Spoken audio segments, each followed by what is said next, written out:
did a segment several days ago. I think it was a daily cancellation where I talked about asexuals. And in particular, I was responding to a profile of an asexual in the New York Times, the Washington Post, or one of these outlets. They're all the same. And they told us about an asexual person, and they even introduced us to the asexual stuffed animals. And they gave us the names of the stuffed animals, too. And that's the kind of thing tailor-made for the daily cancellation.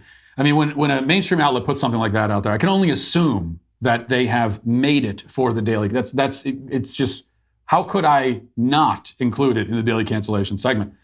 But that segment apparently, I guess, has gone viral on TikTok, and it's led to a whole bunch of rebuttal and reaction videos from the asexual community, who are very upset about what I said about asexuals.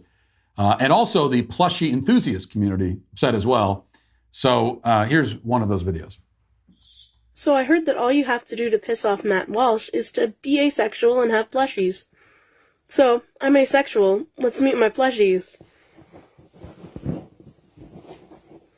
This is Lotus, she, her.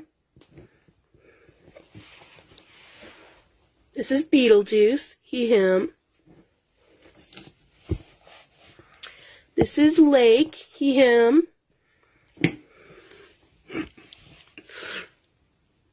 This is Caden, she, they.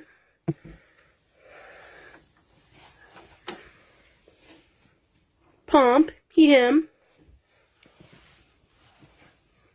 Meadow, they, them.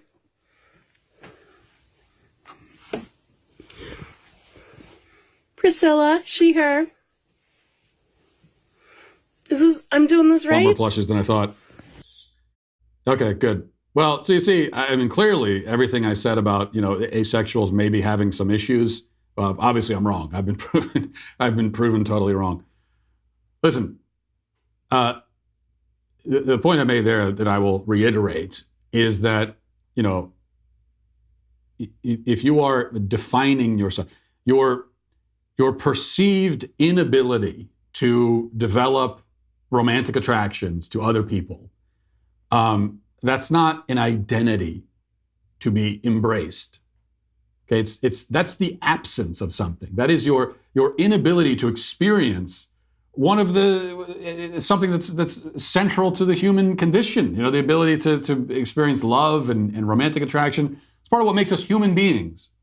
And so if you perceive yourself to be unable to do that, that's not your identity now. This emptiness, this absence is not an identity.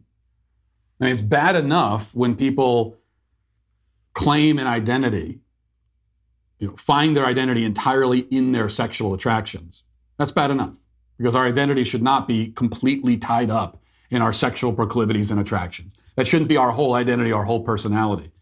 But to make your whole identity and your whole personality the lack of that is even worse.